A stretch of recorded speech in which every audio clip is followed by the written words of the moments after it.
Bonjour. Dans cette vidéo, je voudrais vous rappeler les principes de la notation des compétences pilotes et les règles à respecter lors d'une séance de simulateur. Flexim a adopté une grille de notation des compétences pilotes à 4 niveaux. Niveau 1, non acceptable. Niveau 2, acceptable. Niveau 3, standard. Niveau 4, standard plus. Cette grille de notation doit être appliquée à l'issue du débriefing pour chacune des 9 compétences. Un livret a été édité pour vous aider dans cette démarche. Afin d'être en mesure de procéder à cette notation de façon pertinente, vous devez noter tous les comportements observables significatifs ainsi que les éventuels UAS. Ces éléments doivent pouvoir être regroupés par famille afin de structurer votre débriefing en identifiant les compétences les plus fréquemment en défaut ou supérieures au standard. La traduction de ces comportements observables en compétences ne peut intervenir qu'après une validation partagée avec vos stagiaires des causes racines des comportements observés. Pour illustrer ces règles, je vous propose 4 scénarios probables et observables lors de la réalisation d'un exercice TICAS avec ERA en montée, par exemple au départ de Roissy. Scénario numéro 1. Vous observez que lorsque l'alarme TA est activée, l'équipage prend en compte le message TA du call-out avion, puis réalise conformément à la procédure et dans le temps imparti la manœuvre lorsque l'alarme ERA est déclenchée. Vous constatez également que le message au contrôle est bien transmis.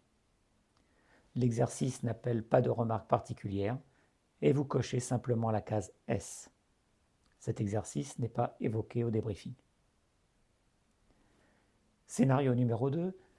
Vous observez et notez que lorsque l'alarme TA est activée, l'équipage est surpris par l'alarme et surréagit lors de l'alarme ERA Descent en poussant un peu fort sur le manche, ce qui déclenche une nouvelle alarme Climb. Vous observez également que le message TICAS ERA au contrôle est oublié. Mais finalement, les marges minimales de séparation entre les deux trafics sont préservées. Au débriefing, vous devez interroger les stagiaires pour comprendre les raisons de cette surprise et de cette réaction. Par exemple, oubli de rappeler au briefing départ cette menace potentielle ou problème de pilotage en raison d'un vario trop important en montée, contrairement aux consignes. Mais l'erreur a été corrigée grâce au système avion et à l'action du pilote. Et donc, l'équipage est sorti de l'UAS grâce à cette action corrective. La compétence en défaut associée à l'effet de surprise peut être APP et ou KNO si le stagiaire ne savait pas ou tout simplement avait oublié qu'il faut réduire le vario à 1000 pieds minutes avant d'intercepter un niveau en zone de départ. Dans cet exercice, vous devez identifier la compétence racine en défaut en vous appuyant sur le modèle TEM. Une note de 2 sera mise sur la compétence Situation Awareness car l'équipage n'a pas identifié et ou anticipé la menace, mais en fonction de la discussion avec les stagiaires, on pourra s'orienter sur la compétence APP ou KNO. Scénario numéro 3. Vous observez que l'équipage a identifié une menace potentielle par anticipation, trafic important en zone de départ, stabilisation probable à un niveau faible, puis qu'il a limité le vario en approchant du niveau autorisé, et donc qu'il était prêt et disponible pour exécuter la manœuvre correctement, sans stress inutile. Une note de 4 pourra être attribuée à la compétence Situation Awareness, car il a été proactif durant le briefing et a correctement identifié les menaces potentielles. Cet exercice pourra être valorisé lors du débriefing. Voyons maintenant le scénario numéro 4. Vous observez et notez que l'équipage est surpris par l'alarme TA, puis réagit avec retard lors de l'activation de l'alarme ERA Descent en poussant insuffisamment sur le manche. Vous observez également que les marges de séparation n'ont pas été respectées et qu'une situation d'UAS a été créée. Après interrogation du stagiaire PF et du stagiaire PM, une notation de 1 sera attribuée à la compétence AFM, pilotage manuel, en défaut, du PF, et APP pour le PM, car monitoring en défaut.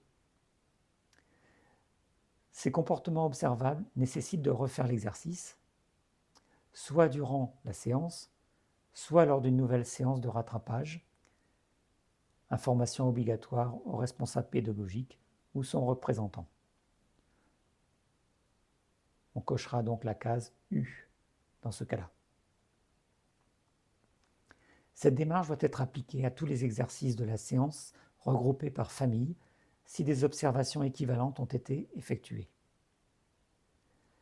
Après avoir interrogé les stagiaires pour confirmer votre analyse et valider les compétences en défaut ou supérieures au standard, le débriefing sera construit en 3 parties, sous forme d'une synthèse. Tout d'abord, une impression globale positive de la séance, puis les points qui sont à améliorer et le remède à appliquer. En principe, pas plus de 2 ou 3 points identifiés. Et enfin, on termine par une note positive et encourageante. Bien entendu, la rédaction dans le livret devra être l'exact reflet du débriefing. Merci de votre attention.